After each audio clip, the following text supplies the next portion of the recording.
This video is eclipse season do's and don'ts, and why I call eclipse season entity season.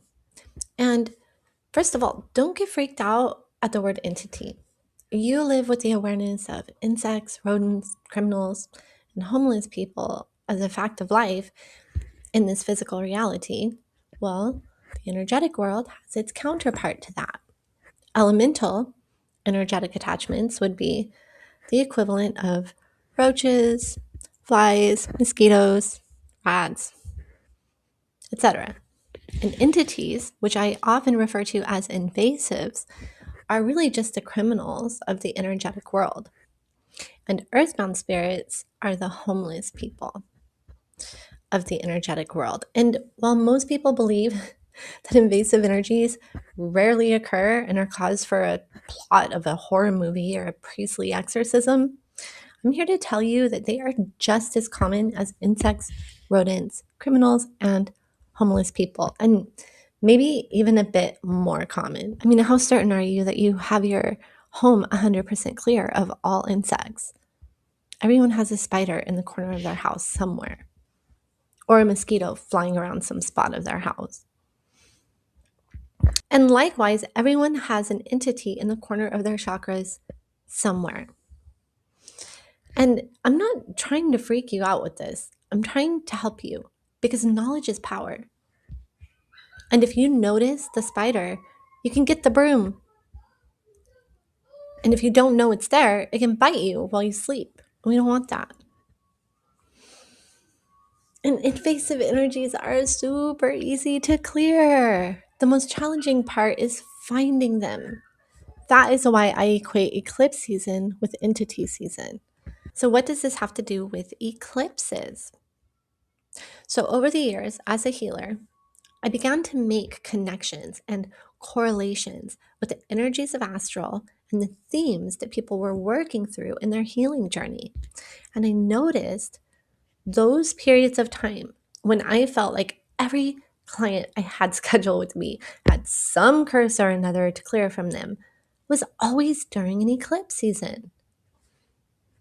The biggest, meanest, baddest ancestral entities always clearing during eclipse season. And then I began to notice it within my own life and my own healing, especially when I was purchasing properties that were fixer-uppers. In other words, I needed some like serious energy clearing. And those particularly challenging projects would feel so daunting until eclipse season, entity season, and then bam, boom, bam, I'm knocking them out. And invasive energies will block you from home repairs if they're nesting in that area. And because I am also deeply passionate about astrology, I've noticed that astrological events are really just an indication of an energetic weather that's taking place for all of us collectively. So, whether or not you'll feel the energetic weather isn't based on location like we have in the physical world, but rather on your personal natal chart. And if the astrological weather is touching your birth chart by transit or aspect, boom, you got yourself an energetic weather event. And eclipses have long been considered one of the most potent of energetic weather events. So let's take a quick look at the technical details of an eclipse. What is an eclipse season? The technical details of an eclipse season. According to Google, the sun is close to one of the moon's nodes when this moon's orbit crosses Earth's orbit around the sun. This alignment window lasts 34 to 37 days. And during that window, we call it an eclipse season. Eclipse seasons happen about every 6 months. Most eclipse seasons contain 2 eclipses, usually one solar and one lunar, and about 2 weeks apart. So now that we got the technical details out of the way, when I refer to eclipse season, I'm referring to the time in between the first eclipse and the second eclipse, that window of time I noticed the energy world is powerfully intensified in strength, to include invasive energies, entities, and attachments. And being a healer, I've had ample opportunity to witness that the biggest and most powerful of the invasive energies, like the ancestral entities, the mid to high level entities, they can be cleared during this time. Or they can cause you a whole lot of trouble. But think of it this way: if a rat has made its way into your home and nested in a closet that you never open, you probably don't even know it's there. Its hiding place is its advantage, and your lack of awareness of it is your vulnerability. But when the weather activates its hunger, it is compelled to come out in search of food. One, you might see it scurrying across the house, get freaked out, grossed out, stressed out.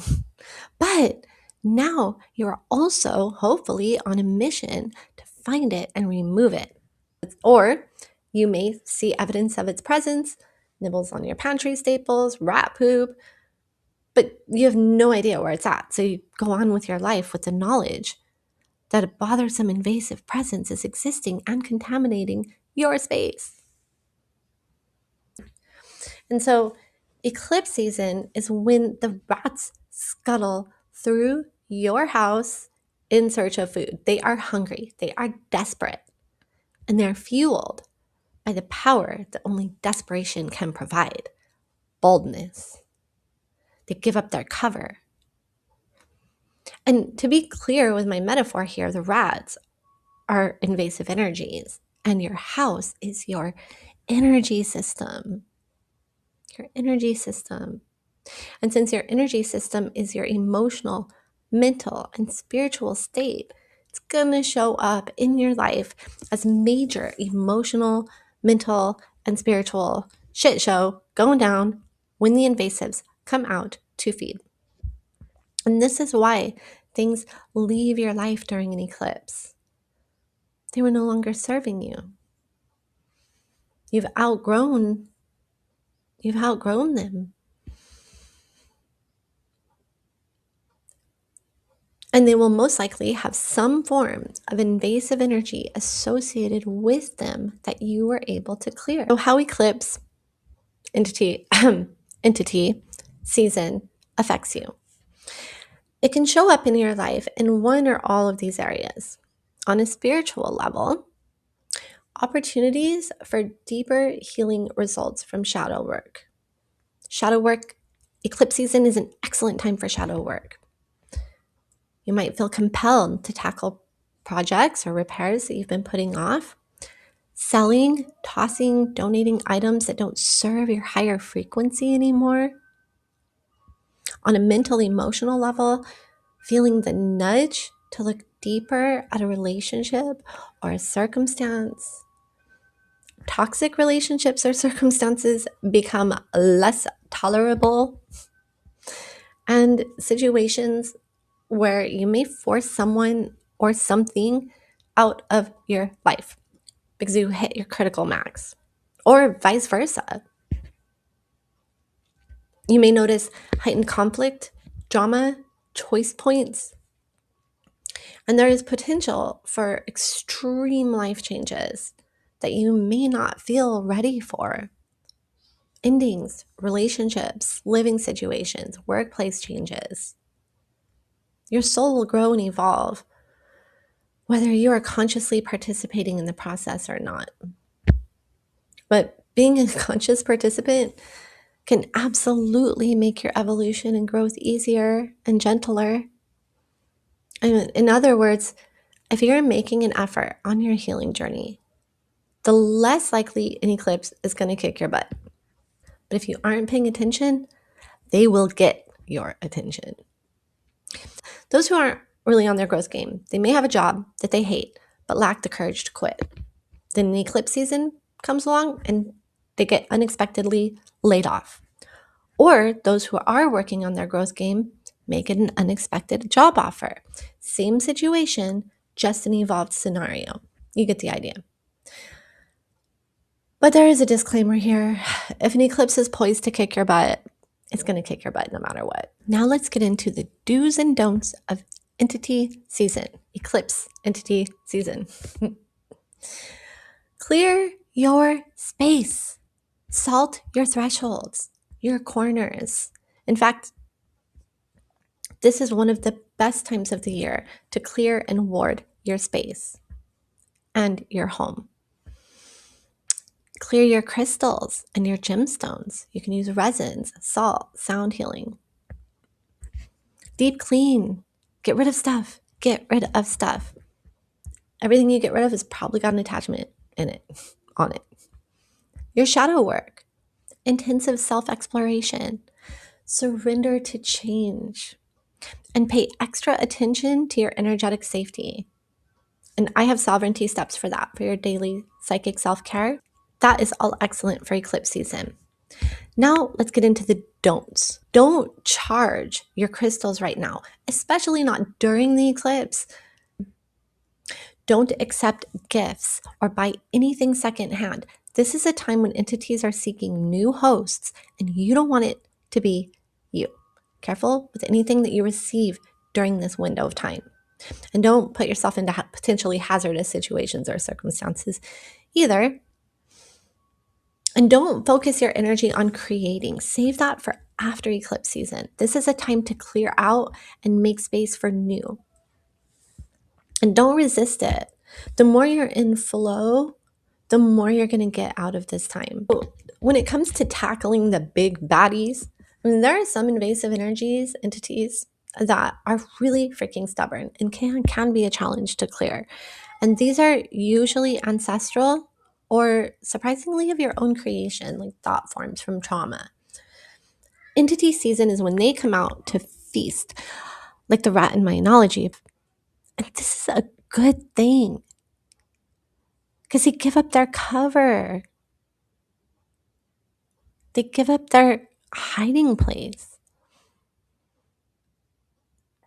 And this is a time when, yes, they are stronger, but because of that, they are more noticeable. And one thing I know from clearing these suckers is finding them is 98% of the battle. The other 1% is putting in the request to your divine team to clear them for you once you know where they are. And then the other remaining 1% is if you need to take a strategic approach, clearing agreements, bringing in some tools, disposing of whatever physical object they may be nesting in that you have in your possession. And I have a healing video, safely clear invasive energies with the help of your angels and guides, and you can watch it here.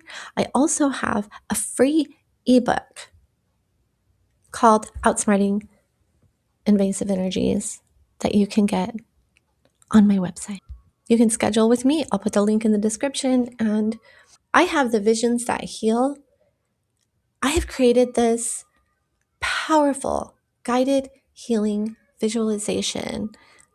And it is such a profound and powerful experience. Eclipse season is an excellent time to do it because as you move through your journeys and visualization, speaking the language of energy, these invasive energies are not going to be able to hide from you.